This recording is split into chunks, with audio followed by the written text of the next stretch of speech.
who's one of the largest adoption providers in the state of Massachusetts, had to go out of business, basically, adoption business, because of this. Think of not just the adoption services, but the foster care centers have to hire homosexuals, hire people in homosexual relationships. All of these things. Think about your schools. I know some of you may have schools. We have schools. There's a school here. Pastor Johnson is a school at Grace Point, right?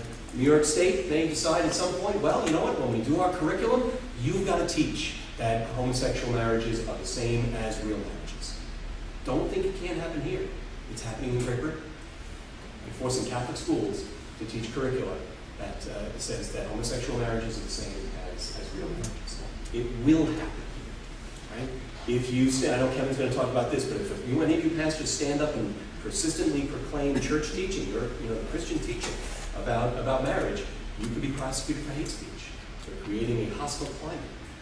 There are pastors in Canada and in Europe who've been prosecuted for this. All of you own property, right? All of your parishes own property, I assume. The church said, I was talking to Pastor Johnson about the nice piece of property he's got over there. Monsignor Weber has a nice piece of property. Well, you know what? If you discriminate on the basis of marital status, how'd you like to pay property taxes on that? You think your church could stay in business if you're having to pay property taxes? Don't think that our tax-exempt status is immune from this. I don't know if you ever heard of the case of Bob Jones University. Bob Jones University is I think it's an evangelical or Pentecostal school, fundamental, down somewhere south. They had a policy, no interracial dating. That was their religious rules. I don't particularly agree with it, but that was their religious rules. That case went up to the Supreme Court of the United States because the Internal Revenue Service wanted to pull their tax-exempt status because they engaged in racial discrimination. And the Supreme Court of the United States said, sorry, Bob Jones University, you discriminate, no tax-exempt status. There is no reason to believe that that kind of decision won't be applied to us. Believe me, the homosexual rights movement, very savvy attorneys, very savvy. They got a lot of law professors who are on their side, and they know what legal tools to use.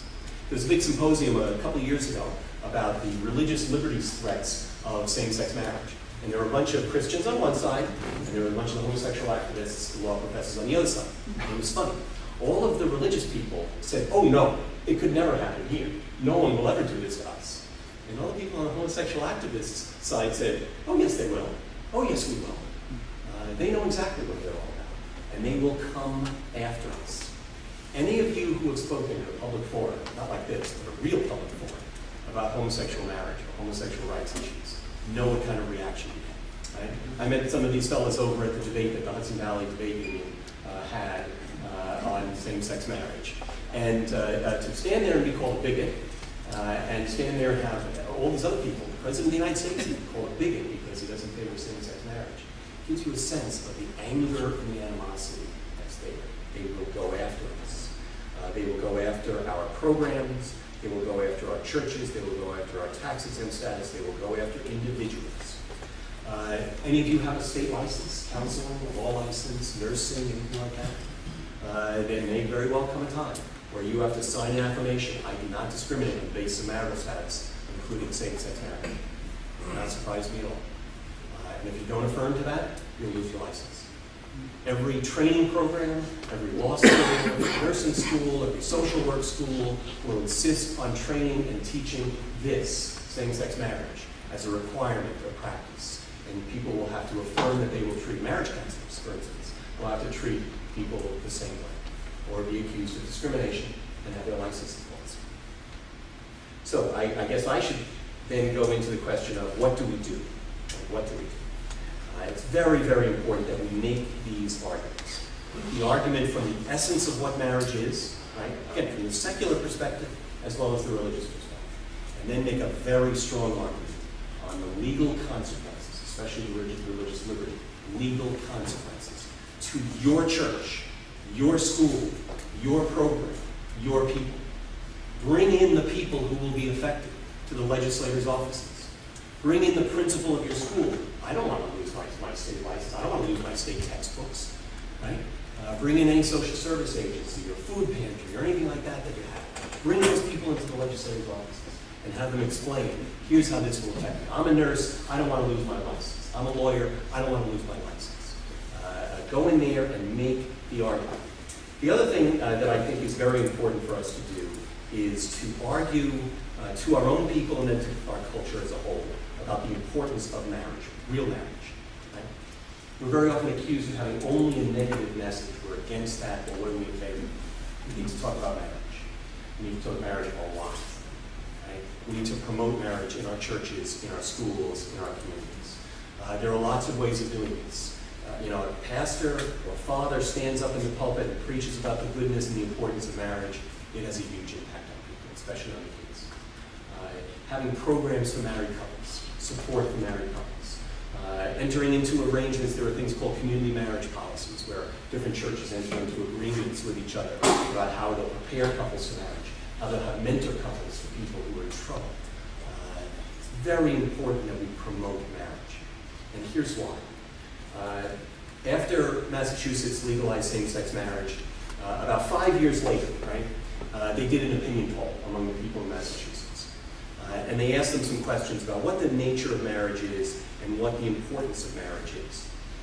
And they were asked this question: all things being equal, it's better for children to be raised by their married mother and father. Right? Duh. Everybody should agree with that, right? Before same-sex marriage was enacted, 84% of people agreed with that. Right? And only 16% of people disagreed with that. And only 2% of those disagreements were strong disagreements. Well, 5 years down the road, only 76% agreed with that. 21% now disagree, and 13% disagree strongly. In 5 years alone, there's that shift in opinion. Right? And that's adults. Think about children. And that's going to snowball and continue to grow. The other thing I thought in that poll was very significant.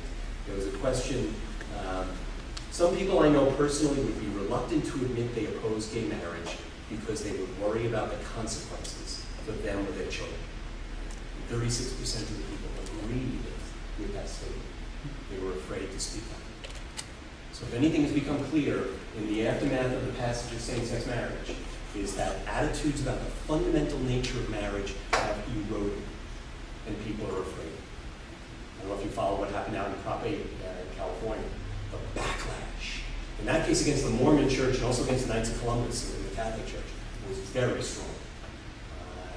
And I expect that we'll see the same thing here. We need to prepare ourselves. But that's what's at stake, is the belief in the fundamental nature of marriage. Law follows culture, and culture follows law. And we need to work harder to affect our culture if we ever want to have any hope of changing our law and keeping our law the way it is. What I want to do is I just want to give you I'll put it in the back there. I have two things for you. One is basically, it's an article that Maggie Gallagher, I don't know if you've ever heard of Maggie Gallagher, the great author, she's one of the tireless advocates for marriage. She wrote this about the effects of same-sex marriage. This is the polls I was just talking about. The other one's just a little handout that I give out to people. It's about why do we oppose same-sex marriage, and it's all of these secular arguments with a little bit of Catholic Church teaching thrown in, but it's stuff that everybody agrees with what marriage is. But again, it's valuable to have those secular arguments at our fingertips. Marriage is about man, woman, children, culture, society, and the future. It's not all about me. Okay? So I'll stick around also if there are any questions, comments, personal attacks. I'll take them all. I'm used to them.